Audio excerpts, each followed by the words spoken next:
ಬುದ್ಧ ಅಂದ್ರೆ ಏನು ಅಂದ್ರೆ ಬೌದ್ಧಿಸಮ್ ಅಲ್ಲಿ ಇಟ್ಸ್ ಲೈಕ್ ನಾವು ಸನ್ಯಾಸಿಗಳು ಅಂತೀವಲ್ಲ, ದಟ್ ಈಸ್ ಅ ಸೆಕ್ಟ್. ಓಕೆನಾ? ಅದರಲ್ಲಿ Gautama Buddha is very important. ಆ ಬುದ್ಧನ ಜೊತೆ ಸಾಕಷ್ಟು ಜನ ಬುದ್ಧರು ಹೋಗ್ತಾರೆ.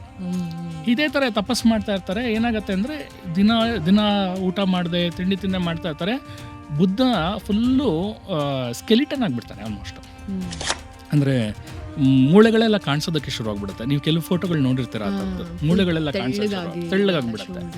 ಬುದ್ಧನ್ಗೆ ಅವಾಗ ಅನ್ಸುತ್ತೆ, ಇಲ್ಲ ನಾನು ಏನು ಈ ಥರ ಇದ್ದರೆ ನನ್ನ ದೇಹ ಹೋಗ್ಬಿಡತ್ತೆ, ಆಮೇಲೆ ನಾನು ಸಾಧನೆ ಮಾಡೋಕ್ಕಾಗಲ್ಲ ಅಂತ. ಅದಕ್ಕೆ ಏನು ಮಾಡ್ತಾನೆ ಅಂದರೆ ಅಲ್ಲಿರುವಂಥ ಹಳ್ಳಿ ನಿಯರ್ ಬೈ ಹಳ್ಳಿಗೆ ಹೋಗಿ ಒಬ್ಬರ ಮನೆಯಲ್ಲಿ ಪಾಯಸವನ್ನು ತಿಂತಾನೆ. So he breaks the rules. Okay, ಆ ಫಾಸ್ಟಿಂಗ್ ರೂಲ್ಸ್ನ ಬ್ರೇಕ್ ಮಾಡ್ತಾರೆ. ಅವಾಗ ಏನು ಮಾಡ್ತಾರೆ, ಬೇರೆ ಬುದ್ಧನರೆಲ್ಲ ಅವನ್ನ ಬಿಟ್ಟೊಟ್ಟೋಗ್ತಾರೆ. ನೀನು ರೂಲ್ಸ್ ಬ್ರೇಕ್ ಮಾಡಿದ್ಯಾ, ನೀನು ಸರಿ ಇಲ್ಲ ನೀನು ಅಂದ್ಬಿಟ್ಟು ಬಿಟ್ಟೊಟ್ಟೋಗ್ತಾರೆ. ಬಟ್ ಬುದ್ಧಂಗೆ ನೀಟಾಗಿ ಅರ್ಥ ಆಗಿರುತ್ತೆ, ನಾನು ಇವಾಗ ಒಂಚೂರು ತಿನ್ನಲಿಲ್ಲ ಅಂದರೆ ನಾನು ಸತ್ತೋಗ್ತೀನಿ, ಸತ್ತೋದ್ಮೇಲೆ ನಾನು ಏನು ಮಾಡೋಕ್ಕೆ ಸಾಧ್ಯ, ನನ್ನ ಬಾಡಿನೇ ಇಲ್ಲ ಅಂದರೆ ನಾನು ಏನು ಮಾಡೋಕ್ಕೂ ಸಾಧ್ಯ ಇಲ್ಲ. ಸೊ ಆ ಕಾರಣದಿಂದ ತಿಂದೆ ಅಂದ್ಬಿಟ್ಟು ಮತ್ತೆ ಧ್ಯಾನಕ್ಕೆ ಕೂತ್ಕೊತಾನೆ. ಅವಾಗ ಅವನಿಗೆ ಅರಿವಾಗುತ್ತೆ, ಅವಾಗ ಜ್ಞಾನೋದಯ ಆಗೋದು. ಬಟ್ ಇವಾಗ ಏನಾಗೋಗಿದೆ ಅಂದರೆ ಬುದ್ಧನ್ಗೆ ಜ್ಞಾನೋದಯ ಆಗೋಕ್ಕೆ ಬುದ್ಧ ಫೇಮಸ್ ಆಗೋಕ್ಕಿಂತ ಅವ್ನು ಕೂತಿರೋ ಟ್ರೀ ಫೇಮಸ್ ಆಗಿದೆ.